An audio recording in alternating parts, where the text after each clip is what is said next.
মালয়েশিয়ার শ্রমবাজার নিয়ে গত বেশ কদিনে জল ঘোলা হয়েছে যথেষ্ট, এবং এর মাঝে আরেকটি খারাপ খবর এসছে। সেটি হচ্ছে মালয়েশিয়াতে কর্মী নেওয়ার জন্য যে অনলাইন সিস্টেমটি রয়েছে, বেস্টিনেট যেটি পরিচালনা করে FWCMS, এবং এই সিস্টেমের মাধ্যমে কিন্তু বাংলাদেশ থেকে বিগত কয়েক বছর বাংলাদেশে কর্মী গিয়েছে। তো সেই FWCMS এর আরেকটি নতুন সংস্করণ যেটিকে বলা হচ্ছে তুরাপ, এবং সেই তুরাপ সিস্টেমকে নিয়ে কিন্তু আপত্তি শুরু থেকে ছিল।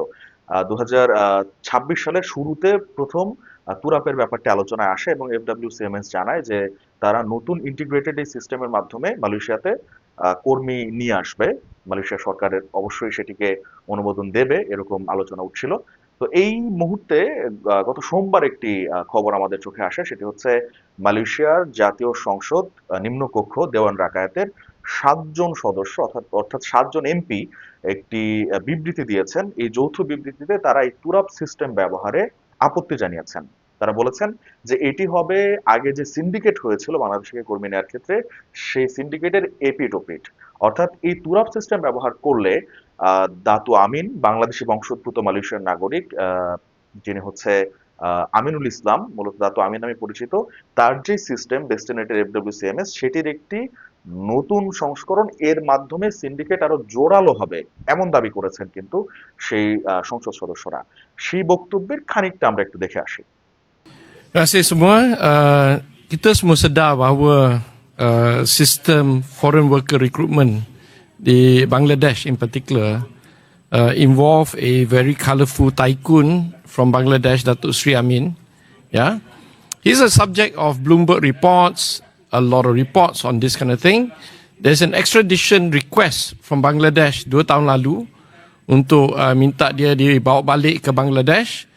এই সংবাদ সম্মেলনে 4 জন এমপি উপস্থিত ছিলেন, এর বাইরে আরো 3 জন সেই যৌথ বিবৃতিতে স্বাক্ষর করেছেন, এবং তারা বলেছেন এই তুরাপ সিস্টেমের মাধ্যমে যাতে কর্মী নেওয়া না হয়।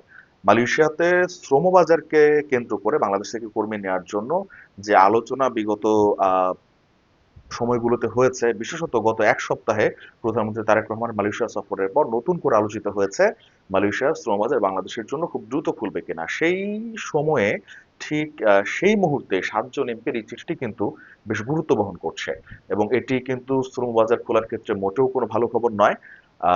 এবং হচ্ছে একই সঙ্গে মালয়েশিয়াতে গত কয়েকদিন আমরা দেখেছি অভিযানের সংখ্যা অনেক বেড়ে গেছে।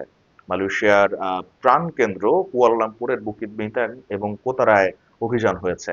যদিও মাত্র 1 মাস আগে মালয়েশিয়ার ইমিগ্রেশন প্রধান জানিয়েছিলেন যে এই এলাকাটি, বুকিত বিন্তাং এবং কোতারায়া, যেটিকে মিনি ঢাকা বলা হয়, এই এলাকাটি অবৈধ প্রবাসী মুক্ত।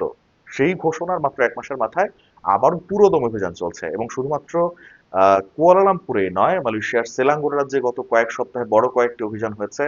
গত সপ্তাহে সেলাঙ্গোরের এক অভিযানে 250-র বেশি প্রবাসী গ্রেপ্তার হয়, এর মধ্যে অধিকাংশ বাংলাদেশি ছিলেন। এছাড়াও মালয়েশিয়ার কেদা, মালয়েশিয়ার পেনাং, পেরাক, তেরেঙ্গানু রাজ্য সহ প্রায় সবগুলো রাজ্যে, পুরো মালয়েশিয়া জুড়ে কিন্তু অপারেসি একযোগে চলছে, এবং বিপুল সংখ্যক অবৈধ প্রবাসী গ্রেপ্তার হচ্ছেন। এই মুহূর্তে কলিং ভিসা খুলবে না অবৈধ প্রবাসীদের বৈধতা দেওয়া হবে, এটি এখন মূল বিতর্কের জায়গা। এবং পরিস্থিতি এমন দিকে যাচ্ছে যে ক্রমশ এটি আরো ঘোলাটে হচ্ছে। শ্রমবাজার খোলার সম্ভাবনা কি আদৌ ক্ষীণ হচ্ছে কিনা, কিংবা সম্ভাবনা জোরালো হচ্ছে কিনা, সেটি মনে হয় যে আগামী মাস পর্যন্ত আমাদের অপেক্ষা করতে হবে। বিশেষত জুলাই মাসে প্রবাসী কল্যাণ মন্ত্রী যেমনটি বলেছেন যে মালয়েশিয়ার মানব সম্পদ মন্ত্রী ঢাকায় আসছেন, তার ঢাকা সফরের পর বিষয়টা অনেকটাই খোলাসা হবে যে আসলে এই শ্রমবাজারের গতিপথ আসলে কোন দিকে মোড় নিচ্ছে।